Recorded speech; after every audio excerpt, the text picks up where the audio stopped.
اعوذ باللہ من الشیطان الرجیم بسم اللہ الرحمن الرحیم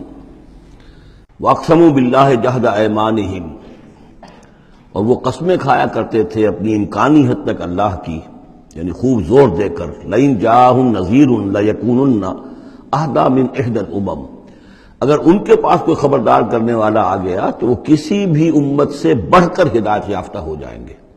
کیونکہ ان کے پاس کوئی نذیر نہیں آیا تھا، کوئی خبردار کرنے والا نہیں آیا تھا۔ اس اعتبار سے فلما جاءہم نذیر، تو جب ان کے پاس آ گئے خبردار کرنے والے یعنی محمد صلی اللہ علیہ وسلم، ما زادہم الا نفورا، تو اس سے ان کی نفرت میں اور بدکنے میں اور بھاگنے میں ہی اضافہ ہوا، استکبارا فی الارض ومکر السیء، اور ان کی استکبار بھی بڑھتا چلا گیا، تکبر بھی، اور یہ کہ دعوت جو وہ لگا رہے ہیں ان کی دعوت کو ناکام کرنے کی، اس کے اندر بھی اضافہ ہوتا چلا گیا۔ ولا یحیق المکر السیء الا باہلہ، لیکن اس طرح کی بری چالیں جو ہے وہ الٹی پڑتی ہیں کرنے والوں ہی پر۔ فہل ینظرون الا سنت الاولین، اب سنت الاولین سے مراد یہ کہ جس طرح پچھلی قومیں ہلاک کی گئیں، تو اب کس چیز کا انتظار کر رہے ہیں یہ سوائے اس کے کہ اسی طرح کا عذاب ان پر بھی آ جائے۔ قانون خداوندی جو ہے جس طرح ان کے اوپر اس کا انطباق ہوا اسی طرح ان پر بھی ہو۔ فلن تجد لسنت اللہ تبدیلا، تو اللہ کا جو دستور ہے، قانون ہے، اس میں کوئی تبدیلی نہ پاؤ گے، قانون اٹل رہے گا۔ ولن تجد لسنت اللہ تحویلا،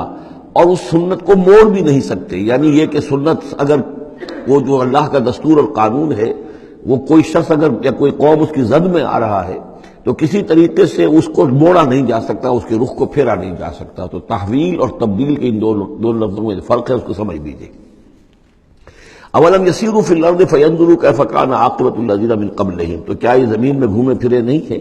پھر یہ دیکھتے کہ کیسا ہوا انجام ان کا جو ان سے پہلے تھے۔ وکانوا اشد منہم قوۃ، وہ ان سے کہیں بڑھ کر تھے طاقت میں۔ وما کان اللہ لیعجزہ من شیء فی السماوات ولا فی الارض، اللہ کی شان ایسی نہیں ہے کہ اسے کوئی شے بھی آسمانوں یا زمین میں اسے ہرا سکے، شکست دے سکے، عاجز کر سکے۔ انہ کان علیما قدیرا، وہ تو سب علم رکھنے والا ہے اور ہر چیز پر قادر ہے۔ ولو یؤاخذ اللہ الناس بما کسبوا ما ترک علی ظہرها من دابۃ، اگر اللہ تعالیٰ کا طریقہ یہ ہوتا کہ جو بھی شخص کوئی غلطی کرے، جو بھی کمائی اس نے کی اس کو فوراً پکڑ لے، تو پھر زمین پر کوئی ایک بھی چلنے والی جاندار شے باقی نہ رہتی۔ ولاکن یؤخرھم الی اجل مسمی، لیکن یہ کہ اس کا قاعدہ یہی ہے کہ وہ مؤخر کرتا ہے، اور وہ مؤخر کر رہا ہے ان کو ایک وقت معین تک کے لیے۔